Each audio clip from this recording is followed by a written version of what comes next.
ഗോവിന്ദമുട്ടം വടക്ക് Kochumuri BR Nanu memorial 3126 number SNDP ശാഖയിൽ പ്രതിഷ്ഠാവാർഷികം നടത്തി.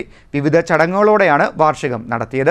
ഗോവിന്ദമുട്ടം വടക്ക് Kochumuri BR Nanu memorial 3126 number SNDP ശാഖായോഗം പ്രതിഷ്ഠാവാർഷികം സംഘടിപ്പിച്ചു. ഗണപതി ഹോമം, ഗുരു കീർത്തനാലാപനം, ഗുരുപൂജ, അഖണ്ഡനാമ ജപയജ്ഞം, സർവൈശ്വര്യ പൂജ, കലശപൂജ, ദീപാരാധന, നിറപറ, അന്നദാനം, നടതുറപ്പ് മഹോത്സവം എന്നിവ ഇതിന്റെ ഭാഗമായി നടന്നു. രണ്ടാം ദിവസം നടന്ന ചടങ്ങുകൾക്ക് SNDP കായംകുളം യൂണിയൻ വനിതാ സംഘം സെക്രട്ടറി ഭാസുര മോഹനൻ ഭദ്രദീപം തെളിയിച്ചു. നിർമ്മാല്യ ദർശനം, ഗുരു കീർത്തനാലാപനം എന്നിവയ്ക്ക് ശേഷം ഗുരു ഭാഗവത പാരായണം എന്നിവയും കലശപൂജ, കലശാഭിഷേകം എന്നിവയും നടന്നു.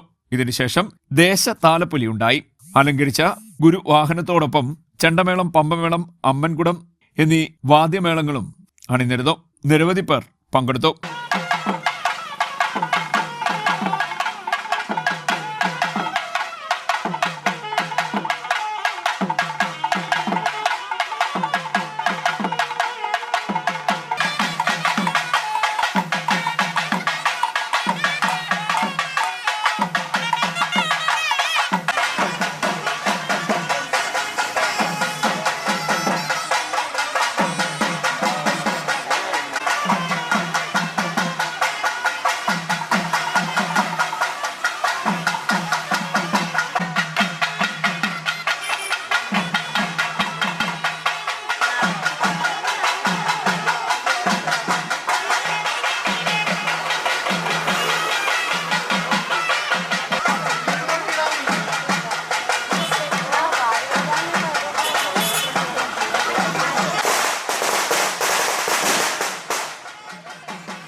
ഭാരവാഹികളായ NS Mohandas, Vijayan P, Purushothaman S തുടങ്ങിയവർ നേതൃത്വം നൽകി. തന്ത്രി അനീഷ് ഭക്ത്, മേൽശാന്തി ചന്ദ്രൻ, കീഴ്ശാന്തി കുഞ്ഞുമോൻ തുടങ്ങിയവർ കാർമ്മികത്വം വഹിച്ചു. CDNet news, Kayamkulam.